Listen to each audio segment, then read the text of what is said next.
back with a new video. It is my birthday. I'm so excited. I love my birthday. I'm one of those people that start celebrating at the beginning of the month, even though my birthday's at the end of the month. I normally go away and travel, but this year money's a little tight, so I'm sticking around here and I gotta get you a new video anyway. So what is a birthday without treating yourself to something special? And I'm going to make myself a birthday dress. So the pattern that I'm using today is this Reproduction Butterick 6523. It was printed originally in the 1950s. I am going to be using this muted gray, purple, blue-gray. I'm going to be using this muted colored remnant that I have. It does have a big fading across the front of it, but I think I can incorporate that into the length of the dress to make it look like a design feature as opposed to a flaw.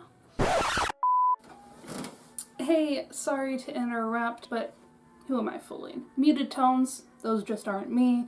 I'm more of the pastel and bright colors, except for when I go full goth. So, I did some digging around in my fabric stash because, you know, just because I'm being cheap does not mean I can't be fabulous looking, and use the nicer fabrics that I own. And what I found is this pink rose. Of course, it's another pink thing. This was actually a gift to me from my grandmother's, and I've saved it 4 years just waiting for that perfect project.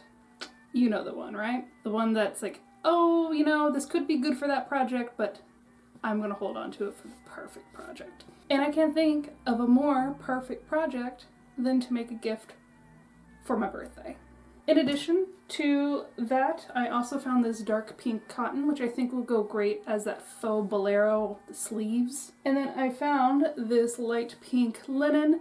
It's not the same linen I used from last week. I've got like 3 or 4 different types of light pink linen. Again, I might have a problem. Let me break it down for you though. I'm going to do this version. This light area here is going to be the light pink linen. This dark area is going to be that pink roses. Then I'm going to use the dark pink solid for the sleeves. Now, if you were saying to yourself, but Ariel, I really liked that muted tones that you were talking about, which, ew, don't worry. I'm going to use those fabrics as the mock-up. So you'll still get to see what it looks like as it had originally been intended. And who knows, you might like the jewel tones more than me. I just know myself, and I probably won't be satisfied with it if it isn't pink or blue. So, I don't know. Why don't you let me know in the comments? Anyway, that's all I have to say. Back to intro Ariel. I think I have everything I need to get started, so let us begin. I start by cutting the mini skirt panels out of my mock-up fabric, which was going to be my actual fabric until I changed my mind. And I'm glad I did. The fading was throughout the fabric and ended up looking both tired and bland, in my opinion. I didn't do any alterations to this pattern since it is modern and I cut it from factory fold using my size template. The instructions were very hard to follow despite being modernized. I spent a large majority of my time reading and rereading the instructions. I also seem to have thrown away a tiny pattern piece, which was the source of a lot of my confusion, so I had a lot of fun figuring that out. The top is coming along. I really like the collar. The bust is a bit tight, so I'll let it out just a smidge before adding the skirt. Today, Sir Paul is overseeing my work and making sure my workspace is clear of all distractions.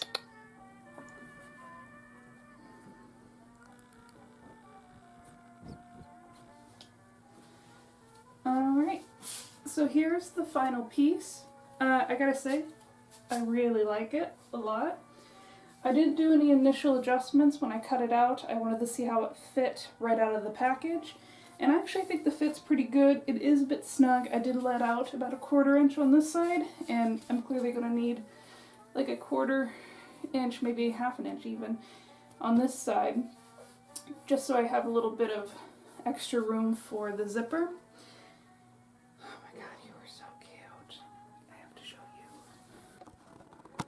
Look at that sweet boy baby. Oh, Peppermint, you're just so cute. I want to rub that belly. It's a trap though. Mr. Black's pretty cute too. Alright, just had to take a little second to ogle my kitties. Oh my god, they're so cute.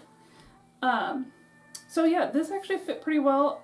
Since I did the mock-up, since I tried on the top part, I did let out the bust a little bit on the top because things were feeling a bit snug.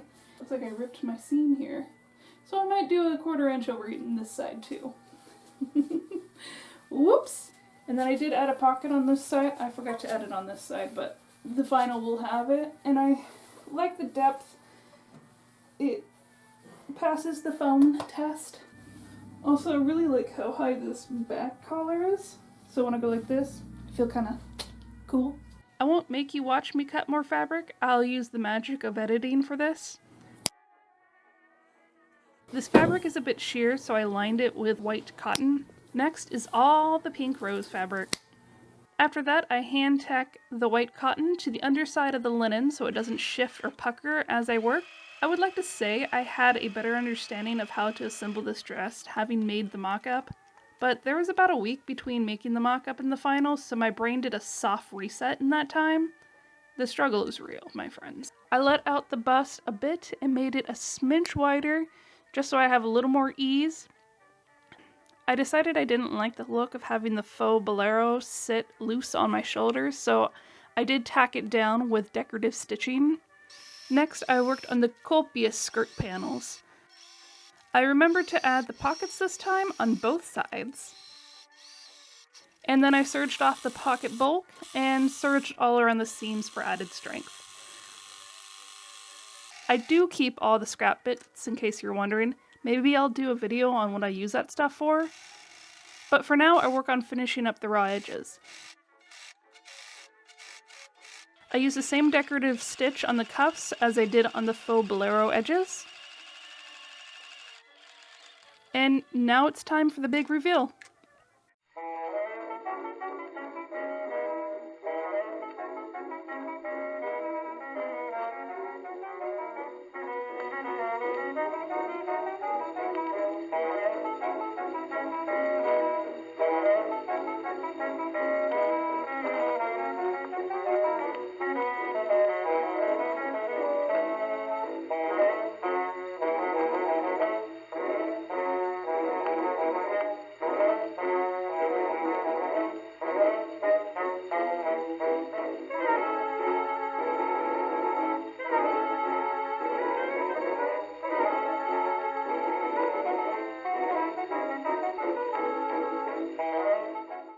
Well, there you have it, another dress down, and I'm so happy that I chose to go with these pink tones as opposed to this muted tone. It's not that this is a bad tone, it just isn't me. This feels more like me, and I am super happy with how it came out. I love the fit, I love the style.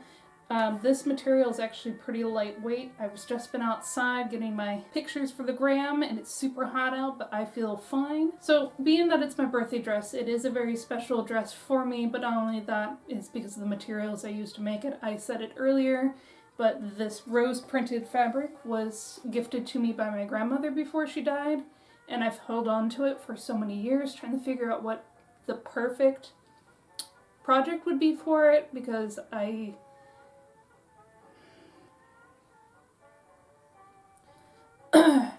have a very limited stock of it and it can't be replaced. I mean, the fabric itself can be replaced, but the sentiment behind it cannot be replaced. So it sort of feels like this dress is a gift beyond the grave, if you will.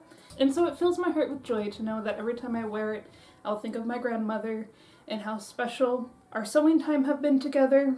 So, quick story is my grandmother is actually the one who got me into sewing. Not so much that she liked to sew, actually she rather hated it, but I had an interest of learning how to sew from a young age. I wanted to take classes at the local fabric store that had classes, and they told me because I was like 11 or 12, I couldn't do the classes. It was 16 and above, but because I showed real enthusiasm, they made an exception for me so long as my grandmother sat in and did the classes with me.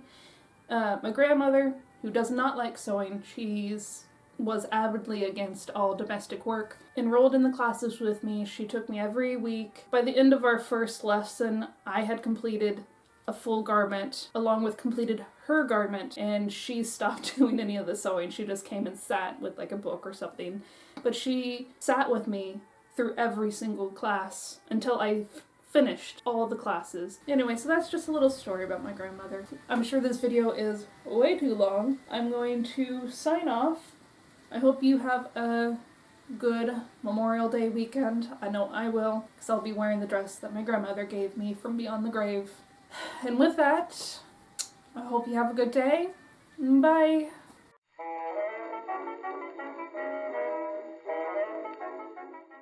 This will be fun, Ariel. Why don't you make a birthday dress from your dead grandmother's fabric? It won't make you cry.